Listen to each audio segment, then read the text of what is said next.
Shortly. So again, I'm Cheryl. I'm president of Echoing Green, and I'm going to posit that most people in the audience have not heard of Echoing Green. So I'm going to do my sort of not 30-second elevator pitch, but maybe a 1.5-minute elevator pitch, and then maybe my remarks will make more sense in context when I talk about, you know, our big idea. So Echoing Green, we're angel investors in the social sector, and every year we launch a global social business plan competition.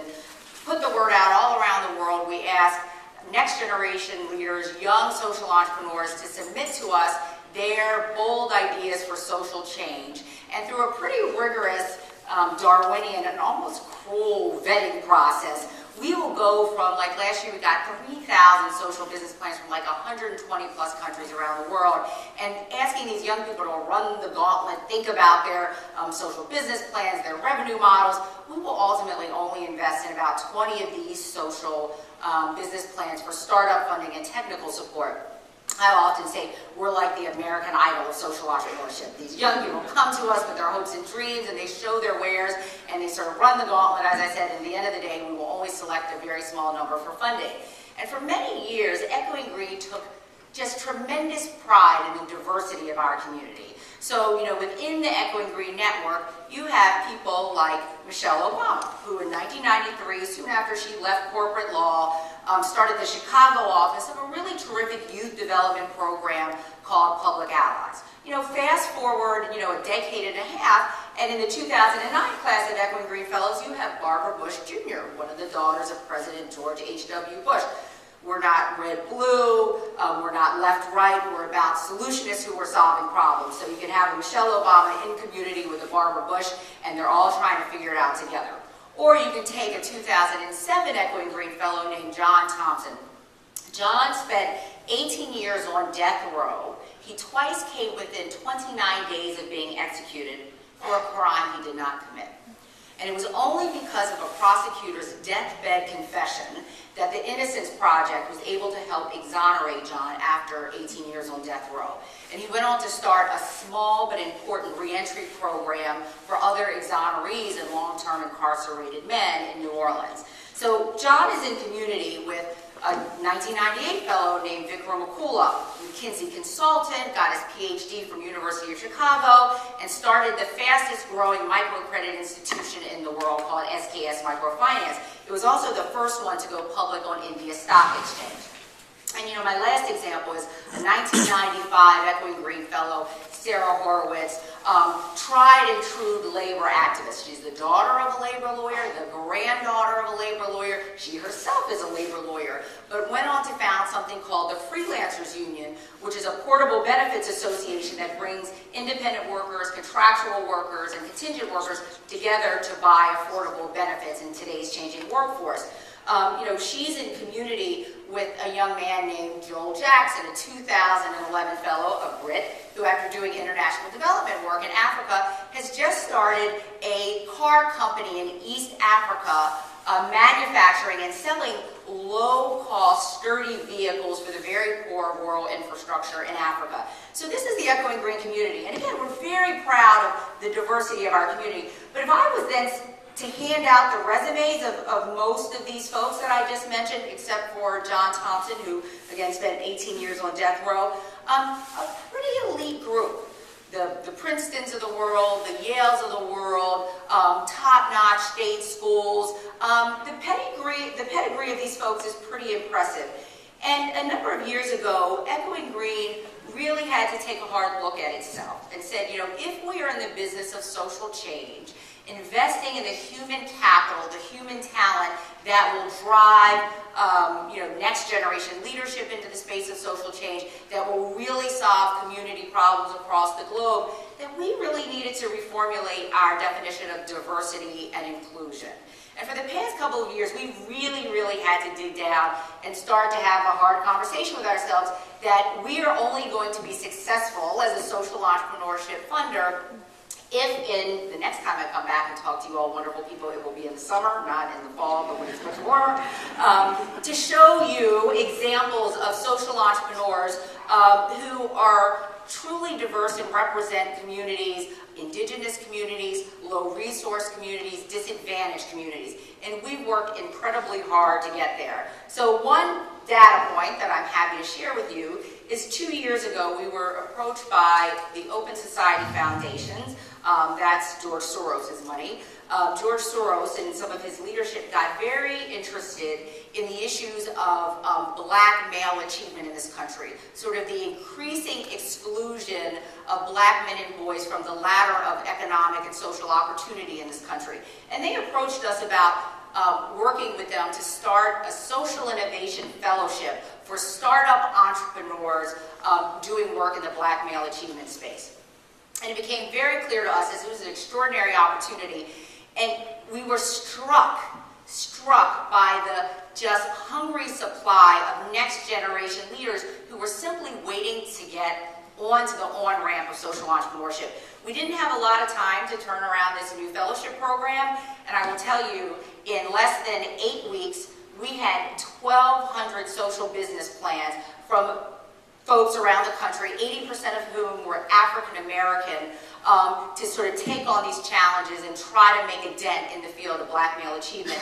And it was really just an incredible sign to us that there were talent in communities of color, low resource communities, and they just had to be identified, supported, and unleashed. So some of the things that we're thinking about next to try to improve on the work that we've done the past 25 years is, I think we all need to think very differently about our definition of leadership. And I know a lot of leaders here in the room, you've probably all been part of leadership development tracks and leadership development programs, but we often start at the point where you've already been identified. You sort of accumulated an advantage that puts you onto the radar screens of other leaders in your community where you get additional follow-on investment. We've actually got to extend that pipeline further upstream where we're really identifying folks who are not yet on the radar screens in our communities. That's the first thing. The second thing I will say is that there's something really potent and true about the leaders in communities deserve funding and are really closest to the ground. And I want to share with you a quote which I think is really terrific, and I think for those of us who care a lot about social change and social movement should keep in mind. You know, it's often said that innovation arises because someone has experienced the problem firsthand and sees a better alternative or is driven to build a better mousetrap. In our experience, the closer an innovator stands to a problem, the better she is able to understand it and identify solutions. You know, as one report on developing effective social movements described the value of indigenous leadership, to hear the rumble of the train coming, one needs to get a bit closer to the ground. And I think we often forget to privilege that on-the-ground experience and the social capital that is built by indigenous leaders. And that's something Echoing Green is working really hard to rectify in our selection process. And last but not least, I will leave you this. There are a lot of researchers who are starting to talk about the power of invisible capital in low-resource indigenous communities. So invisible capital is sort of social capital, the connections that people are able to make in low-resource settings, or sort of the savviness and the ability to navigate and solve problems in very low-resource settings. And I have to say, in working with indigenous community leaders, leaders of color, they've got invisible capital all over the place, but it is not valuated in a way that translates into financial capital or the ability to get investment into their ideas for social change.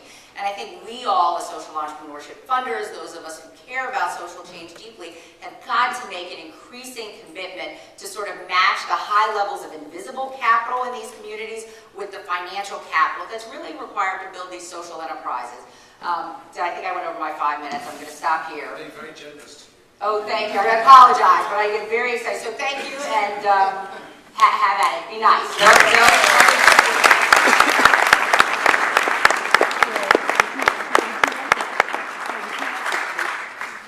It's embarrassing. No, nobody. You have on short sleeves, and other people are sitting here. Amazing. I'll tough it out. I'm a Southerner. I'm going to be okay. Cheryl, I just want to ask you, because, again, it's something I spoke to Jay. So it took you a number of years to really spot this and do something about it. And most other organisations don't even spot it because often racism is institutional and it's assumptions. It's not necessarily people are bad, it's just it's not in their mindset. So again, same question I asked Jay, how do you scale this up?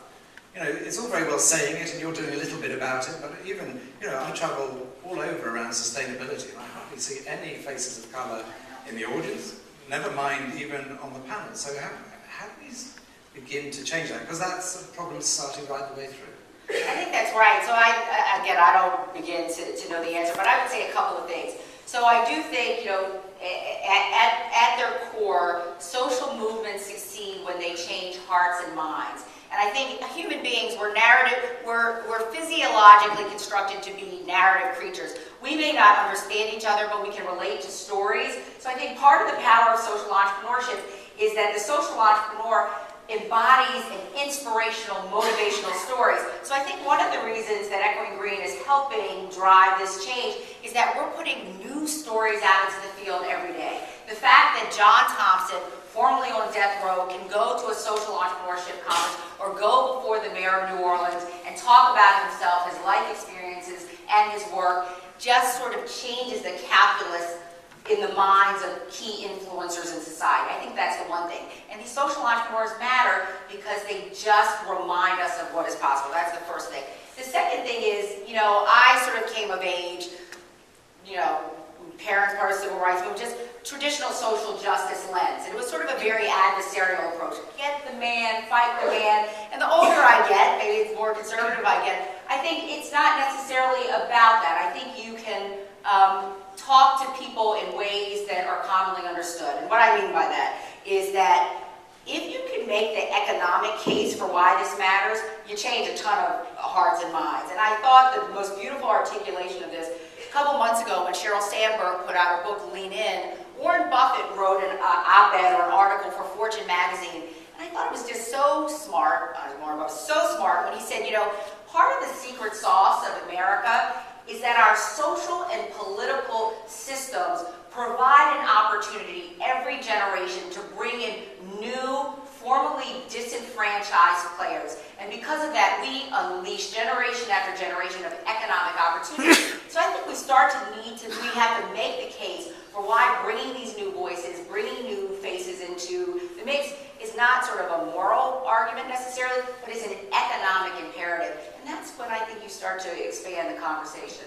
Okay, and you also talk about They're doing, but also around our criminal justice system that has really created a tremendous underclass in this country, sort of keeping a whole segment of population out of sort of the American economic dream. So it's complex, it's difficult, but it's an ecosystem approach that ultimately will imbue a new set of leaders with the capacity to lead in this increasingly complex world. But, you know, we require a global community of solutionists, and they've got to look, you know, more diverse than the folks that we currently see at social entrepreneurship conferences. But I'm confident that we'll get there because the millennials, these young people are at the forefront of this movement, and their generation is the most diverse, tolerant, and inclusive that I've certainly seen in my lifetime. So I'm pretty hopeful about it. Okay.